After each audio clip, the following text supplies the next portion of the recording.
A veteran who has very limited time left on this earth, spending as much of it as he can with his family. Richard Stacegold, still determined to fight, this time on behalf of our nation's servicemen and women. And Fox 8's Bob Buckley shows us how his terminal illness and his resolution to make things better is impacting our nation's leaders.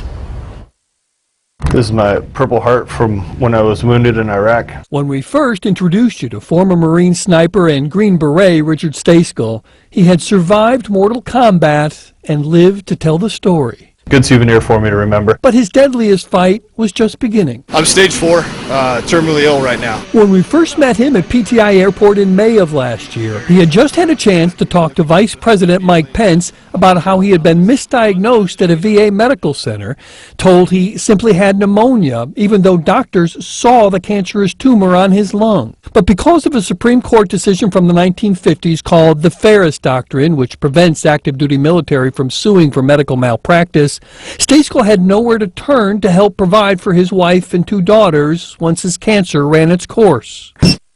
Between going through treatments, got a family, wife and kids, work, going to DC, so it's,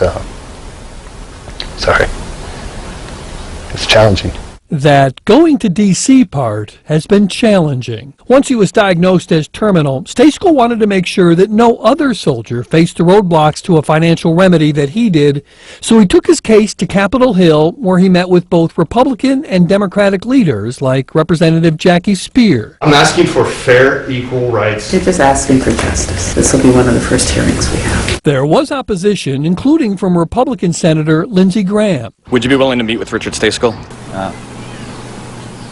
Sure, I'd be glad to meet with him, but I'm not going to change my mind. But Stacegold kept at it and found enough allies, including North Carolina Congressman Richard Hudson. You touched my heart when I first met you, and I knew this is something that was a fight worth fighting. And in the bill that just passed to fund the military, there is $400 million for the Defense Department to investigate medical malpractice suits against the VA and to pay for cases deemed legitimate. Sometimes good things come out of terrible things, and this is just one of them. How much of an influence did Richard Stacegold's story have on you and to getting to where we are today? I could say it with one word: profound. This is landmark legislation. Typically in Washington, it takes a decade to get something like this done. Because Republicans and Democrats were so compelled by a rich story and we're willing to come together and work on this, we've got a miracle story here.